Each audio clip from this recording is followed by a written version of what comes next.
देखिए चैप्टर का नाम है आपका परिसंचरण तंत्र या सर्कुलेटरी सिस्टम। तो इसमें ये आपका 10th में भी है और फर्स्ट ईयर में भी है।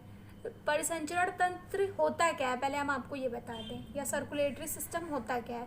वह तंत्र या वो सिस्टम जो हमारे शरीर के सभी भागों में पोषक पदार्थों को और ऑक्सीजन को पहुंचाने का कार्य करता है। ठीक, अब बात है ये तंत्र। तंत्र देखिए क्या होता है, तंत्र का मतलब क्या होता है, अंगों का समूह। क्योंकि हमारे शरीर में कोई भी क्रिया होती है तो उसको करने के लिए कोई एक अंग भाग नहीं लेता, कई सारे अंग मिलकर उस क्रिया को करते हैं, तब जाके वो क्रिया कंप्लीट हो पाती है। जैसे कोशिका है हमारे शरीर की सूक्ष्मतम इकाई, मतलब सबसे छोटी यूनिट जिससे हमारा पूरा शरीर मिलकर बना हुआ है। कोशिकाएं के ग्रुप को क्या बोलते हैं, कोशिका के समूह को क्या बोलते हैं, ऊतक। ऊतक के समूह क्या बोलते हैं, अंग। अंग के समूह मिलकर क्या बनाते हैं, अंग तंत्र। इस तरह से पूरा शरीर बना होता है। ठीक, तो आप बहुत सारी चीज़ पढ़ेंगे, पाचन तंत्र पढ़ेंगे, श्वसन तंत्र पढ़ेंगे, तो इसका मतलब कोई भी क्रिया होती है तो उस पर कई सारे अंग मिलकर कार्य करते हैं, तब जाके वो क्रिया पूरी होती है। तो आपको परिसंचरण तंत्र समझ में आ गया क्या है। परिसंचरण तंत्र या सर्कुलेटरी सिस्टम वो तंत्र है जो हमारे शरीर के सभी भागों में पोषक पदार्थों, आवश्यक पदार्थों और ऑक्सीजन को पहुंचाने का काम करता है। ठीक, आपको ये बात समझ में आ गई। अब देखिए इसमें आगे होगा कि परिसंचरण तंत्र कंप्लीट हो गया। परिसंचरण तंत्र में आता है क्या, हमने आपको बताया ना, तंत्र का मतलब होता है समूह, ग्रुप, अंगों का समूह, कई सारे मिलकर काम करते हैं। इसका मतलब परिसंचरण तंत्र में हमारे क्या क्या आता है देख लीजिए आप। मेन जो हमारा सबसे पहला रुधिर है, क्योंकि रुधिर के द्वारा ही बह के सभी पदार्थ हमारे शरीर के हर एक सेल, एक कोशिका में पहुंचते हैं। ठीक, रुधिर है, हृदय है और रुधिर वाहिनियाँ। रुधिर वाहिनियाँ वो होती हैं जिनके अंदर रुधिर बहता है। ठीक, तो आपको इतना समझ में आ गया होगा। अब हम आपको बता दें सबसे पहले कि रुधिर क्या होता है। सबसे पहले हम आपको पढ़ाएंगे कि रुधिर क्या होता है। रुधिर या ब्लड यह एक तरल संयोजी ऊतक है।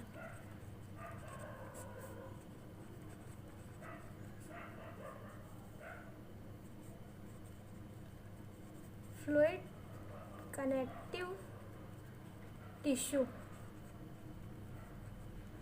ओके, अब इसका मतलब समझ लीजिए, ये एक डेफिनेशन हो गई एकदम कि मतलब रुधिर क्या है, एक तरल संयोजी ऊतक है। फिर मतलब तरल संयोजी ऊतक का मतलब तरल मतलब लिक्विड फॉर्म में पाया जाता है, इसलिए फ्लूइड बोल दिया। उसके बाद कनेक्टिव, संयोजी क्यों है, क्योंकि संयोजन बनाने का काम करता है, कनेक्शन बनाए रखता है हमारे शरीर के सभी अंगों के बीच में, क्योंकि यही क्या करता है, पोषक पदार्थ को, ऑक्सीजन को हर एक सेल तक पहुंचाता है। तो इस तरह से आपस में अंगों के बीच में ये क्या बनाता है, कनेक्शन बनाता है, इसलिए हम इसे कनेक्टिव टिश्यू बोलते हैं। टिश्यू मतलब आप पता है आपको, कोशिकाओं का समूह। तो ये बात आपको क्लियर होगी कि रुधिर होता क्या है। ठीक, फिर अब हम आपको रुधिर की संरचना के बारे में बताते हैं। रुधिर की संरचना के बारे में आपको बताते हैं कि मतलब रुधिर के कितने भाग होते हैं, क्या होता है।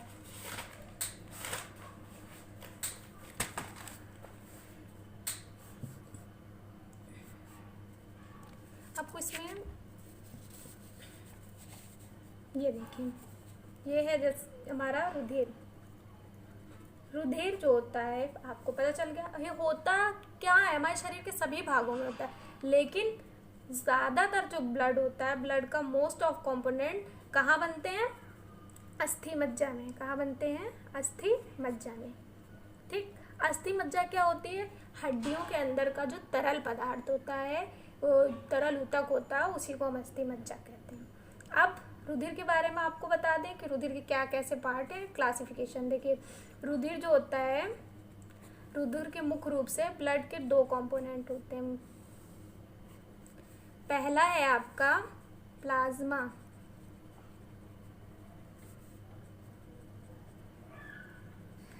और दूसरा है ब्लड सेल्स या ब्लड कैप्सूल्स, आप कुछ भी बोल सकते हो, या इसे हिंदी में बोलते हैं रुधिर कणिकाएं। दिख रही है ये रुधिर कणिकाएं। ओके, उसके बाद जो रुधिर कणिकाएं होती हैं वो कितने प्रकार की होती हैं, 3 प्रकार की। कितने प्रकार की होती हैं, तीन प्रकार की। सबसे पहली क्या होती है, आरबीसी, फिर डब्ल्यूबीसी, फिर प्लेटलेट्स। ठीक, ये क्लियर हो गया होगा आपको।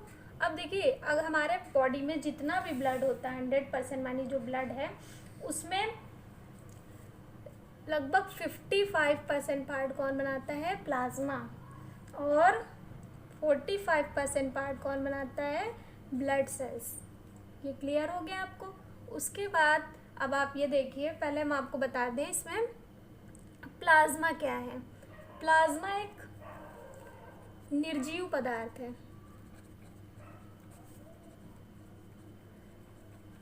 पीले रंग का है, तरल है और चिपचिपा पारदर्शी।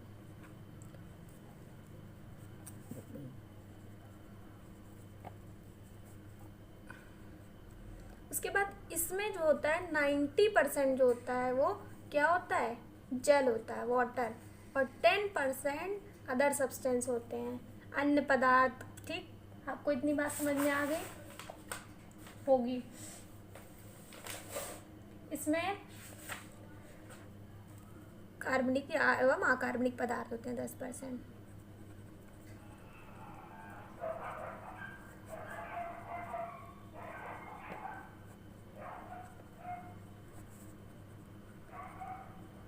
फिर देखिए आगे, अब आया आरबीसी। क्या आया, आरबीसी। आरबीसी देखिए, जो आरबीसी इसका फुल फॉर्म क्या है, रेड ब्लड सेल्स। तो रुधिर कणिकाएं जो होती हैं वो तीन प्रकार की होती हैं, red blood cell, white blood cells और प्लेटलेट्स।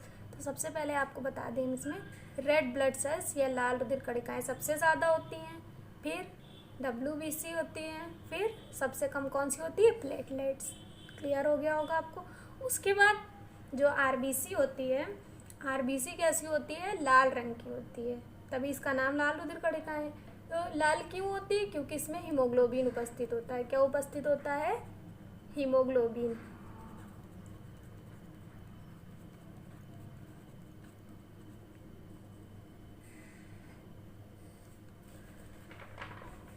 और आरबीसी के स्ट्रक्चर के बारे में आपको बता दें, जो आरबीसी होती है वो गोल तस्तरी नुमा आकार की होती है और इसमें केंद्रक नहीं होता। जो मनुष्य के आरबीसी होती है उसमें केंद्रक नहीं होता है। इसके बाद आरबीसी का काम क्या होता है, आरबीसी का काम होता है हमारे पूरे शरीर में ऑक्सीजन का परिवहन करना, ऑक्सीजन को पहुंचाना। इसका फंक्शन क्या होगा आरबीसी का, पूरे शरीर में ऑक्सीजन को पहुंचाना। उसके बाद आया डब्ल्यूबीसी। डब्ल्यूबीसी का काम क्या है, डब्ल्यूबीसी का फुल फॉर्म क्या है, डब्ल्यूबीसी का फुल फॉर्म होता है वाइट ब्लड सेल्स या श्वेत रुधिर कणिकाएं। ये लाल थी इसलिए इसमें क्योंकि इसमें हीमोग्लोबिन पाया जाता है। ये लाल नहीं होती हैं क्योंकि इसमें हीमोग्लोबिन नहीं होता है। और इस जो आरबीसी होती है उसमें केंद्रक नहीं पाया जाता, जबकि डब्ल्यूबीसी में केंद्रक पाया जाता है। आरबीसी का एक निश्चित आकार होता है जबकि डब्ल्यूबीसी का कोई निश्चित आकार नहीं होता। कंपेयर करके आप पढ़ेंगे तो आपको आसानी से समझ में आएगा। उसके बाद आप देख सकते हैं जो डब्ल्यूबीसी होती है, वाइट ब्लड सेल्स जो होती हैं, वो उनकी संख्या जो होती है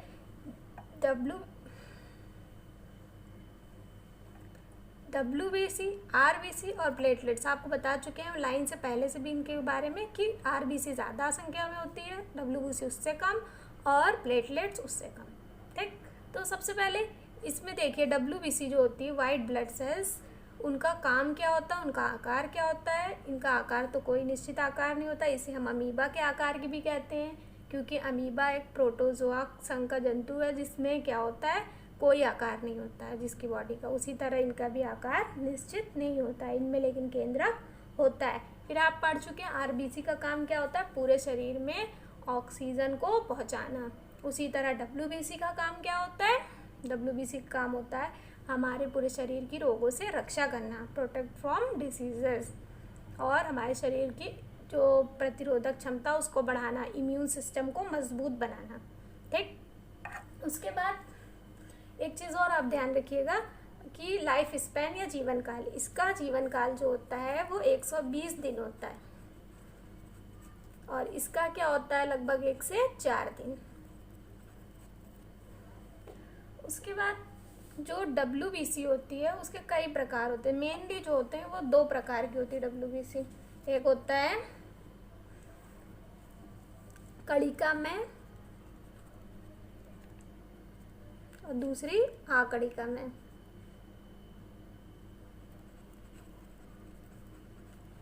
इसके भी भाग होते हैं, हम आपको भी बताएंगे, इसमें स्पेस नहीं है, फिर अगले नेक्स्ट पेज पर पढ़ाएंगे, बताएंगे आपको। आगे देखिए इसमें प्लेटलेट्स, जो प्लेटलेट्स होती हैं ये भी एक रुधिर कणिका है, जो ये भी बहुत छोटी होती है। जैसे RBC में केंद्रक नहीं होता उसी तरह इनमें भी केंद्रक नहीं होता, और ये बहुत ही आकार में कैसी होती हैं, छोटी होती हैं। उसके बाद जो ये ध्यान रखिएगा इसका काम क्या होता है, इसका काम होता है रुधिर का थक्का जमाना, रुधिर का थक्का जमाना या ब्लड क्लॉटिंग। ओके, तो ये चीज़ें आपको समझ में आ गई होंगी। उसके बाद आपको आगे बता दें हम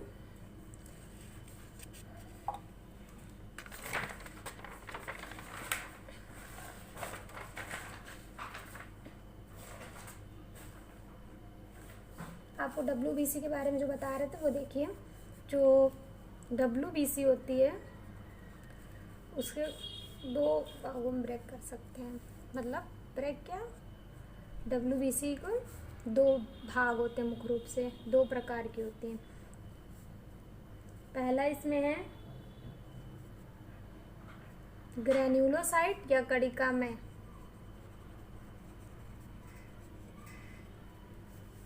और दूसरा अग्रेन्युलोसाइट या आकड़िका में या कणिका रहित। उसके बाद जो ग्रेन्युलोसाइट्स होती हैं वो कितने प्रकार की होती हैं या कितने टाइप्स की होती है, 3 टाइप्स की। पहला है आपका इओसिनोफिल्स, दूसरा बेसोफिल्स, तीसरा आपका हो जाएगा न्यूट्रोफिल्स। फिर ग्रेनुलोसाइट 2 टाइप की होती हैं, एक आता है मोनोसाइट, आप इंग्लिश में नाम याद रखिए तो ज़्यादा बेटर है, और लिम्फोसाइट।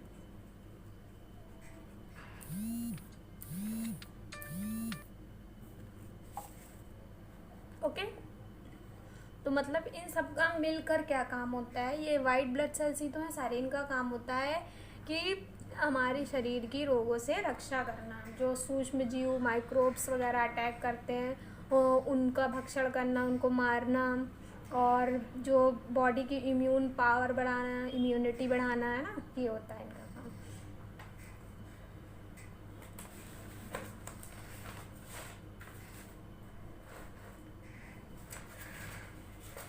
इसके बाद एक चीज़ और ध्यान रखिए कि जो RBC होती है उसका दूसरा नाम क्या है, एरिथ्रोसाइट्स। क्या बोलते हैं उनको, एरिथ्रोसाइट। जो WBC होती है उसका दूसरा नाम क्या होता है, ल्यूकोसाइट्स। उसी तरह जो हमारी प्लेटलेट्स होती हैं उसका पूरा नाम, उसका क्या होता है, थ्रम्बोसाइट्स। क्या होता है, थ्रम्बोसाइट्स।